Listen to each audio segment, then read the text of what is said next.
الحمد لله رب العالمين والصلاة والسلام على سيد الأنبياء وخاتم النبيين محمد وعلى آله وأصحابه أجمعين أما بعد فأعوذ بالله من الشيطان الرجيم بسم الله الرحمن الرحيم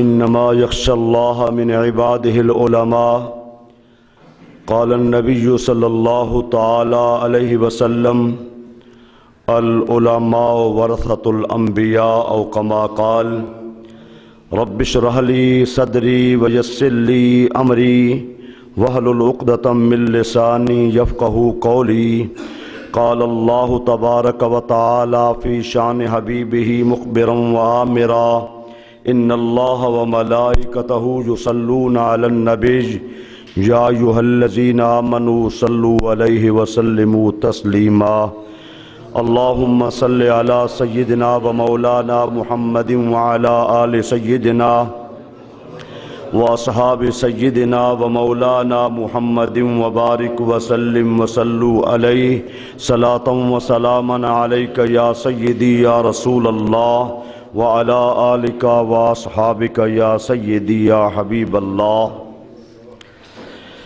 اللہ رب العزت کی حمد و ثنا حضور نبی کریم رؤوف الرحیم صلی اللہ تعالی علیہ وسلم کی ذات گرامی پر درود و سلام عرض کرنے کے بعد دعا ہے اللہ رب العالمین مجھے کلمات حقہ محبت کے ساتھ بیان کرنے کی توفیق عطا فرمائے۔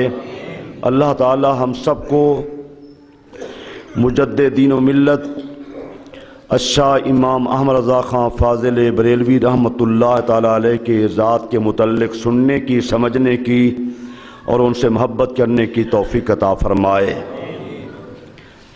آج 23 سفر ہے، 25 سفر 1940 کو 1340 ہجری کو ان کا وصال ہوا۔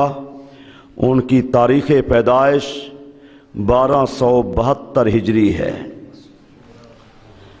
آپ کا تعلق، آپ کا خاندان ایک پٹھان قبیلے کے ساتھ تھا، لیکن اللہ تعالیٰ اپنے بندوں میں سے جسے چاہتا ہے وہ نوازتا ہے۔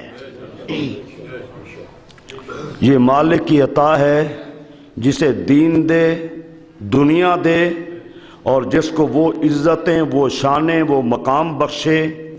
یا اللہ ذوالجلال جس سے اپنے پیارے نبی صلی اللہ علیہ وسلم کے دین کا کام لے، یہ اس کی مشیت پہ مرضی ہے، وہ اس بارے مالک ہے۔ توجہ کے ساتھ تھوڑے وقت میں بڑے اہم ترین باتیں۔ اللہ رب العالمین نے فرمایا انما یخشی اللہ من عبادہ العلماء، کہ اللہ کے بندوں میں سے جو اللہ سے صحیح ڈرنے والے لوگ ہیں وہ علماء ہیں۔ قرآن نے یہ کہا اور میرے نبی نے فرمایا کہ علماء دو قسم ہیں۔ فرمایا خیرکم خیار العلماء وشرکم شرار العلماء، تم میں سے بہترین لوگ بھی علماء ہیں اور بدترین لوگ بھی علماء ہیں۔ فرمایا بہترین لوگ بھی اللہ کی مخلوق میں علماء ہیں اور بدترین لوگ بھی یہی ہیں جو امت کی صحیح رہنمائی کریں، ہر مشکل مسئلے کا حل پیش کریں، اور ہر گھڑی امت کی فکر جن کو رہے اور امت کے معاملات، حالات کے بارے وہ سوچتے رہیں، وہ علماء خیر ہیں جو امت کو پارا پارا کر دیں، امت کو لڑائیں، فرقہ پرستی پیدا کریں۔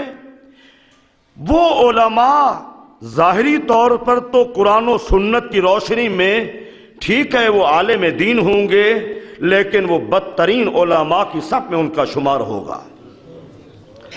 امام احمد رضا خان فاضل بریلوی رحمۃ اللہ تعالی علیہ وہ عظیم المرتبت انسان تھے۔ میں اگر یوں کہوں تو یہ بات غلط یا بے جا نہیں ہوگی، دنیا کائنات میں مظلوم مفسر آپ ہیں، مظلوم محدث آپ ہیں، مظلوم فقی آپ ہیں، کیوں لوگوں نے صحیح معنی آپ کو پہچانا ہی نہیں ہے؟ ہم صحیح طور پر پیش نہ کر سکے، دوسرے لوگوں نے تعصب کی عینک پہن کر انہیں پہچانا ہی نہیں ہے کہ امام احمد رضا شخصیت کیا تھے۔ میرے بھائیوں، وہ عظیم انسان جو 1272 ہجری میں پیدا ہوا، 13 سال 10 ماہ چند دن کی عمر میں تمام علوم عقلیہ اور نقلیہ پڑھ کر مستند عالم دین بن کر فتویٰ دینا شروع کر دیا۔ جس عمر میں ہمارے بچے اتنا باشعور نہیں ہوتے، زیادہ تعلیم حاصل نہیں کرتے، صرف 13 سال 10 ماہ کی عمر میں اپنے دور کے بہت بڑے عالم دین بن گئے اور پہلے دن ہی بہت بڑا عظیم فتویٰ دیا۔ ذرا غور کریں کہ آپ چند علوم پر ان کو دسترس حاصل نہیں تھی، بلکہ تفسیر، احادیث، فقہ، علم معانی، علم کلام، بہت سارے علوم پر، تقریباً 50 سے زائد علوم پر اللہ تعالیٰ نے آپ کو یہ ملکہ عطا فرمایا تھا کہ اللہ ذوالجلال کے دیے ہوئے خزانے سے آپ نے وہ علوم حاصل کیے جو آپ کے ہم عصر علماء تھے وہ اس تک ذرہ برابر پہنچ بھی نہ سکے جہاں امام احمد رضا خان کی ذات گرامی پہنچی۔ میں تھوڑے سے باتیں مختلف انداز میں کروں گا، ذرا آپ نے سننی ہے۔ ذرا آپ جہاں مفسر ہیں، وہاں محدث ہیں، وہاں فقی ہیں، وہاں ادیب ہیں، وہاں منطقی ہیں، وہاں فلسفی ہیں، وہاں بہت بڑے سائنسدان ہیں اور ریاضی کے ماہر ترین شخصیت ہیں اور عاشق رسول ہیں اور اپنے دور کے بہت بڑے شاعر بھی ہیں اور بہت بڑے ادیب شاعر ہیں۔ بڑے بڑے شعراء ان کے پیچھے رہ گئے اور علامہ اقبال جیسی شخصیت کو ان کو ماننا پڑا۔ مثلا ان کی ربائی جو انہوں نے ساتھ شامل کی، ذرا غور کرنا۔ 1929 میں انجمن حمایت الاسلام کے زیر اہتمام سیالکوٹ میں جلسہ ہو رہا تھا، جس کی صدارت ڈاکٹر صاحب خود فرما رہے تھے۔ اس دوران ایک اچھے ثناخان رسول نے آپ کا کلام پیش کیا، خدا کی رضا چاہتے ہیں دو عالم، خدا چاہتا ہے رضائے محمد۔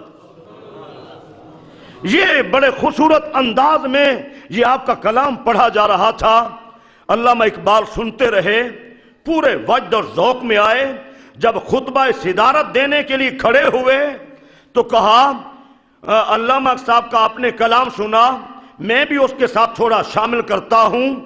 تماشا تو دیکھو کہ دوزخ کی آتش لگائے خدا اور بجھائے محمد۔ تماشا تو دیکھو کہ دوزخ کی آتش لگائے خدا اور بجھائے محمد۔ اور پھر آپ کہتے ہیں تعجب کی جا ہے کہ فردوس اعلیٰ بنائے خدا اور بسائے محمد۔ اس کے ساتھ جیسے علامہ کا کلام تھا اسی طریقے سے ڈاکٹر صاحب نے اس کو ساتھ شامل کیا اور پھر علامہ اقبال نے کہا ہندوستان کے دور آخر میں ایک امام احمد رضا تباہ اور ذہین قسم کا انسان پیدا ہوا، اور اتنا ذہین فقی، اگر ہم اس کو، یہ علامہ اقبال کے الفاظ ہیں، اگر ہم اس کو اپنے دور کا امام ابو حنیفہ کہیں تو یہ بات درست ہے۔ اپنے دور کا وہ عظیم انسان جن کی عمر 1272 ہجری میں پیدا ہوئے اور 1340 میں جن کا وصال ہوا، اور آپ ذرا اس عمر میں لگائیں کہ آپ کی جو تصانیف ہیں وہ 1000 سے زیادہ ہیں۔ لوگوں نے ان کو سمجھا ہی نہیں ہے کہ آپ کیا تھے، لیکن جب کسی عالم دین نے